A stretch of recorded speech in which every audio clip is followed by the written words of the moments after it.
Welcome back to the sweatshop, boys and girls. Today you get to see me do a lower control arm on this 2012 Ford Focus hatchback. First step is going to be to put the car up in the air safely. Make sure if you're doing it in the driveway to employ the use of jack stands, and then take your wheel off.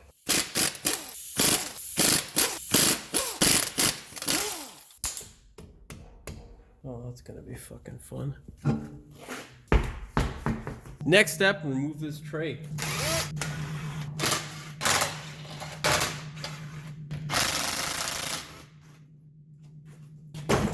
Here is the reason why we are replacing the control arm. As you can see there is play in the ball joint and there's no option to replace it separately. It is a bit hard to see, but that nut up there is what you'll need to access. This is the bolt that you'll need to remove. On the back side, there is one as well. On the front side of the control arm, there is a through bolt here that is going to be a little bit of a pain in the ass to... Oh, look at that. Her AC line ruptured. That is fucking spectacular.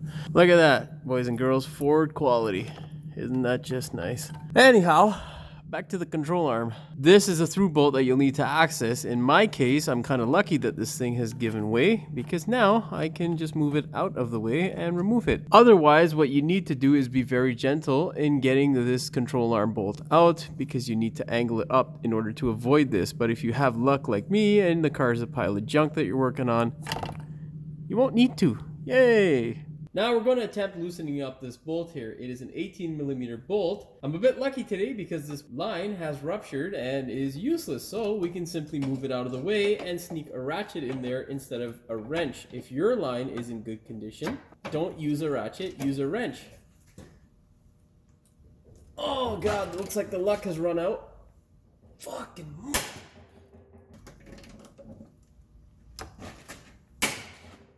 Okay, so we're now gonna have to warranty this ratchet. See if we can get it to lock on this pawl here.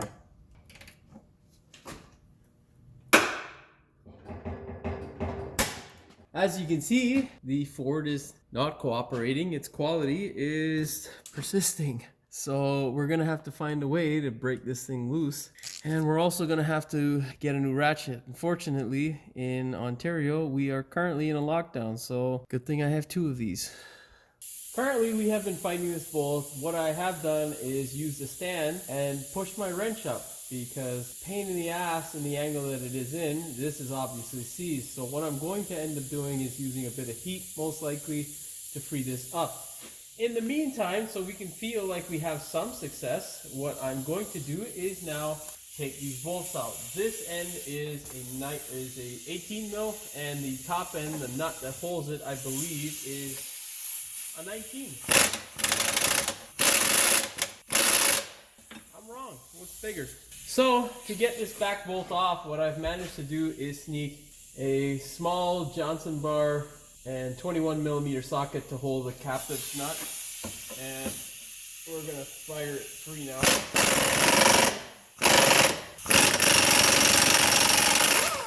Yeah, so for whatever reason, Ford hasn't heard of nuts that you can weld.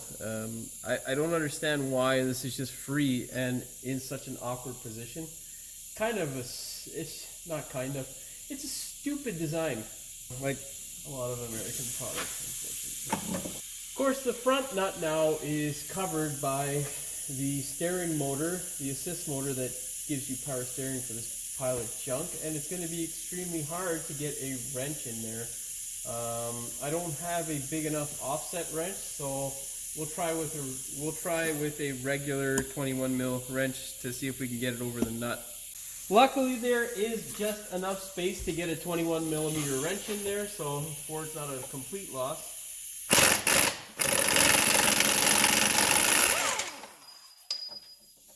It's a good thing they stopped building small cars, or at least bringing them to North America. They had a talent for building shit boxes. I mean, this one's had like 3 transmissions, I think. That's what the customer was telling me. Because this line is busted, there is just enough room needed to sneak a 1/2-inch drive ratchet in there with an 18mm socket. So hopefully we can crank it loose with this. If you're in the market for ratchets, don't go with Titan, they suck. I can tell you a story about that if you guys want to hear someday. Let's hope to God this works. Fucking piece of shit. Okay, so we're having a little bit of success now. Claimed the life of one ratchet, but this Titan took care of her, so that's good. Yeah, so the problem so much isn't really the ratchets themselves with Titan. Went from lifetime warranty as promised when first purchased to basically changing out the anvil or the ratcheting portion midway through the run, and then telling the customers who had originally purchased, that includes me, that they were no longer under warranty because they had changed the design, which is stupid. These had only been on the market for about 6 months. I wasn't expecting much. I just thought it was kind of nice. You would think a 1/2-inch ratchet wouldn't break after, 100 foot-pounds of torque, but because of their wonderful manufacturing in the land of the offshore folks, in a special country that's not known for its quality all the time, we were stuck without ratchets that I could warranty, which is rather annoying. They still continue to sell these ratchets. It's now been, I don't know, coming up on like 8 years now. So my Snap-on dealer, or Snap-on as in general, never tells me that stuff's not under warranty. The only way they can't warranty stuff is if they stop making it. And generally, they produce stuff for quite a while before they stop making it. So, there's a reason why they say you get what you pay for. So, yeah, once it seems like it's turning freely, you can continue on with your wrench. You don't want to back it out too much with your compressor there, because then your ratchet might get stuck and it'll be a pain in the ass to get out. I don't understand why this was so tight. Ford quality, or lack thereof, my friends. The heat did help a bit in getting this thing loose, so I wouldn't suggest employing it at home in the driveway. It can be quite dangerous. Just be careful if you're going to. Okay. Let's yank this fucking pile of shit out the rest of the way.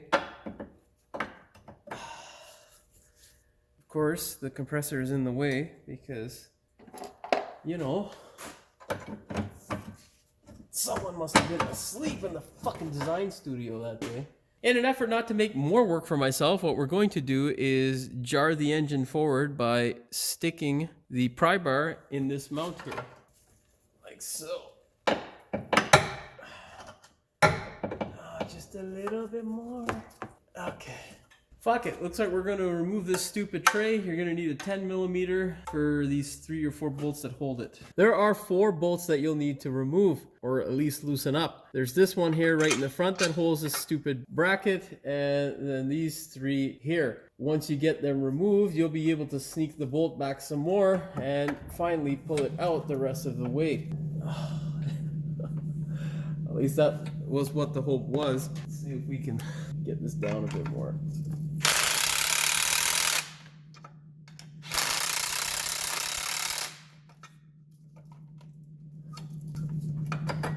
Okay, success. So we have moved the bolt out completely.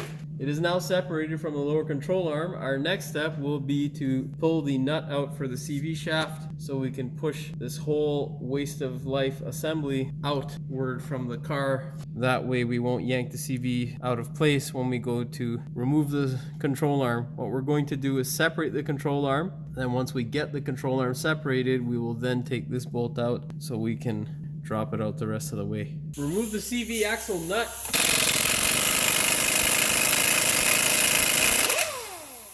And then make sure that your CV is loose from the spindle. And of course it's not, because everything's seized on this junker. Now get an air hammer with a pointed bit and hammer the CV through. Now what we want to do is push the CV axle away from the spindle. So we're going to use a bit like that with an air hammer like this, because everything seems to be seized on this Ford. Eye protection, important.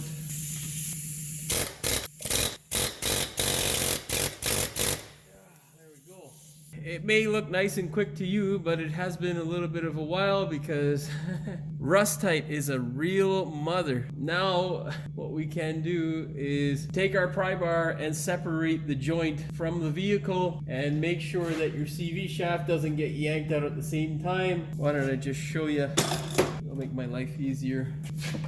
Well, let's make sure we're showing you with the camera in frame. Okay, there we go. Pry it out like so, and when you see what's going on with the CV shaft there, what you want to do is get a hammer. Where did I put it? Damn it. Okay, pry bar back in, CV shaft, tap the end so that it doesn't get yanked out. Then move to the back portion here and just yank it free. Let her loose, you fucking pile of shit, car.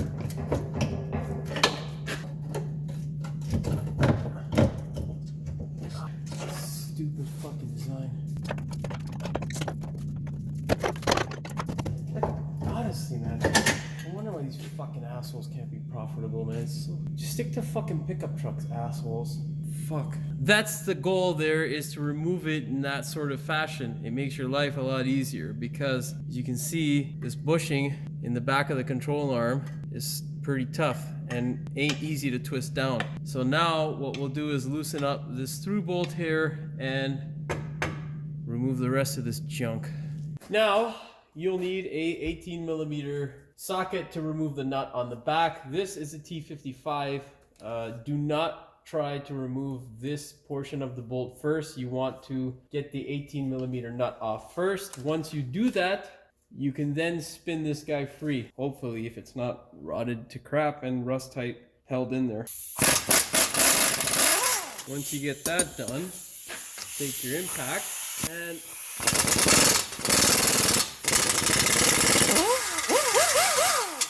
that's what you want to have happen. That's how you know that the rust is broken free now. You should be able now to take a hammer and a punch and just knock this through gently. Shouldn't be overly aggressive with it. If it is really tight, spin it with the impact gun again. Get a bigger hammer.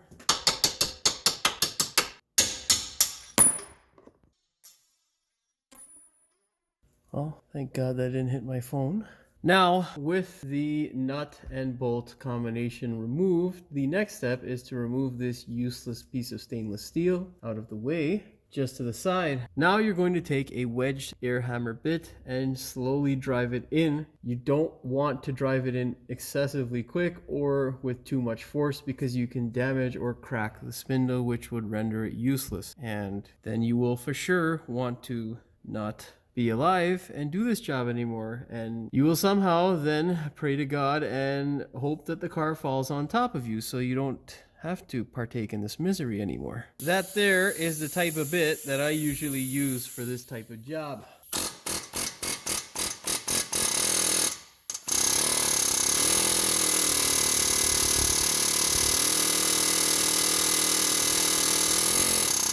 God, this is really fucking fun today. I should have stayed home.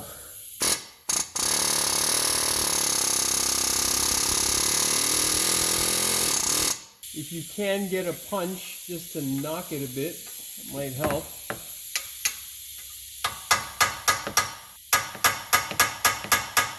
Wow, Ford, you just gotta be a difficult prick, don't you? So, what you can do now when you get to this point is take a socket that is smaller than the circumference of the bowl joint, and you're going to put it in between the bowl joint and the CV shaft. Then you're going to employ the use of a pry bar and then pry down. You're going to attempt to jar the pry bar between the CV shaft and realistically whatever you can, just to try and force it a bit loose. In this case, we're not really having much luck. We'll need to get another piece of metal between the socket, but essentially that's the idea. You want to put a socket between the CV shaft and then use a pry bar to leverage it out. Worst case scenario, we may have to get a bigger wedge, but I don't really want to do that because you can run the risk of cracking this bucket of rust. Wish me luck. So usually my method with the socket works quite well, but unfortunately this thing is just being a stubborn pile of shit. So what I did use is my death fork. which worked quite well. There are two benefits to this tool. You get to smash it with a really big hammer, which helps with the aggression that builds deep within you when you do stupid shitbox cars like this. There are two benefits to the death fork. Employ the use of the death fork if yours is as stubborn as this bucket of junk was. And then once you get to the point where I'm at now, you just have to give it a few love taps like that. There is a shitty design part by the Ford Motor Company. Now let's replace it with a aftermarket part. Now when installing your new part, the process is usually the reverse of what you just did. But in this case, we are not going to put the ball joint side in first. What we're going to do is put the control arm bushing side in towards the body first. The reason being is because it's not as hard to put this in as it is when trying to get it out. As you just witnessed me bashing this thing with all my might to get it out. It wasn't fun. Not happy about doing this job today. That's not really important. Anyhow, let's commence with the job. Slide in your new control arm, like so. And then what you want to do is employ the use of a big mallet so you can get this guy into place. So, of course, because this is such a wonderfully designed product, you will have quite a bit more obstacles to overcome than you think. That there in the distance is the sway bar. This bracket here bolts to the top of this control arm. You can help yourself by loosening the other side. I haven't. What I did was use my pry bar and a piece of 2x4 to leverage the sway bar upward. That way I could get the bracket to lift. You can see there the stand is just there from the previous headaches that I was having, and we were able to sneak the control arm into place. This is what it should look like before you tighten everything down. Just make sure this portion here, the ball joint, isn't being hit by anything or being touched by anything. You don't want to ruin the new ball joint. And now with the control arm in this position, you can work this bolt in and these two bolts here. I do these two bolts first because they seem to be much more of a pain in the ass than anything else. You can use a large screwdriver or a pry bar that's small enough to fit in there just to line them up. So we have finally got both bolts in. You will struggle. It is a pain in the ass. It pushes the metal bracket out slightly, and it's a nightmare to line up this, which is already wanting to arc like this because of the weight of the joint, and then the stupid sway bar bushing cap. It's just not fun to line up. You're going to have a fun time doing it, and then when you throw in the Rustite into the equation, it just makes you question why the hell you took the job in the first place. Now once you get the nuts on, you can go ahead and tighten them up. Just be sure to thread them on by hand. It is another pain in the ass as well to do, but you don't want to cross thread them for whatever reason and be left with an even bigger nightmare. So thread them on by hand, and then you can run them up. Use a 21 millimeter for the captive nut, and then use a 18 mil for the bolt.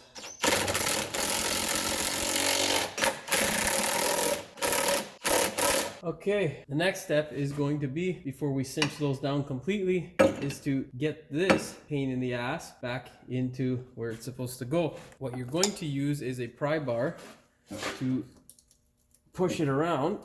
Okay, what are you stuck with now? What the fuck? Okay, so it's nothing wrong with the control arm. It's just this fucking sway bar link. Cock clicker. Fuck you. Okay, so now when you get your control arm into this position so it's not binding up on this real pain in the ass stabilizer bar, go ahead and just use a small pry bar to work the control arm in. If yours is loose enough, you can use just your hand and then wiggle the bolt into place. Once you get the bolt into place, what you want to do is again thread it in by hand. Now with this bolt, what you want to do is move the spindle out of the way. This position essentially is where your control arm will be when the suspension is loaded up. This is the position that you want to tighten down this bushing in. If you tighten it down in any other position or in the position such as this, you will cause your bushing to wear out premature, and you'll be doing this fun, spectacular job prematurely, and nobody, I mean nobody, after seeing this video will ever want to do this shit in their driveway or do this at all. So heed the warning. Now, with this bolt tightened up, you can go ahead and move the CV joint back into its place. And then you want to place the ball joint into the spindle like this, just so that it's not moving anywhere anymore. You can either now set this into place or tighten those bolts up. We're going to tighten these bolts up because they're less of a headache than this. So let's do that. So for this backlog, what we're going to do is use this sort of setup here. Slide it in and over, and then get your gun and spin it enough that you get the socket over the nut and hammer. The torque spec is tight enough so that it doesn't come loose and not too tight that the bolt ends up in two pieces and in your hand. If you want, you can look up the proper torque spec for your application online. I'm not in that sort of mood today, so yeah.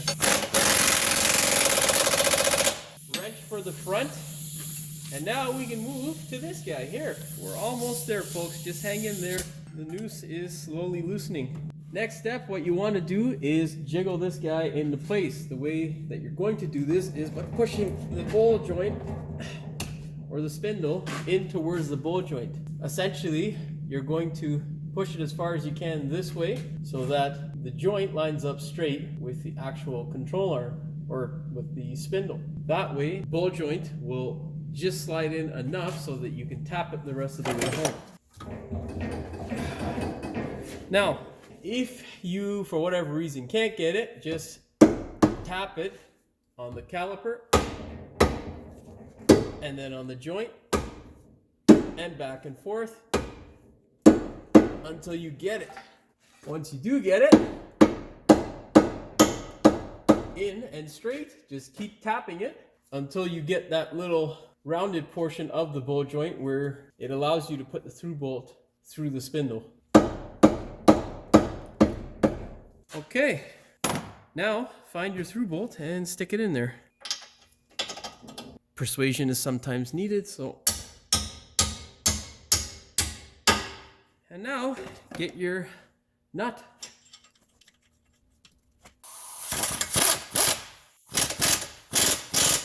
Find out the appropriate torque spec for your application and torque it.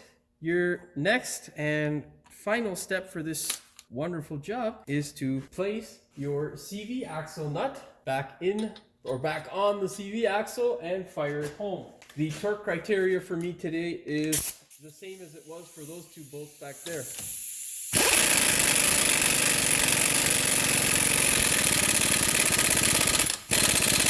Yeah, that sounds about right. Okay, now your next step will be to put the engine tray back on, but just before you do that, don't forget that you had to do all this extra work because of Ford's stupid design. So drive these bolts back in and this stupid shield, and then you can put your tray back in.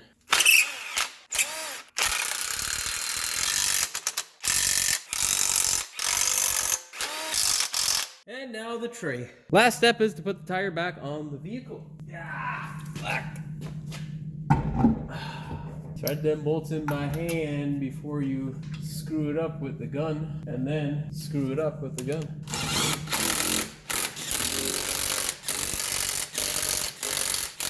Don't forget to torque it, and you are done, my friends.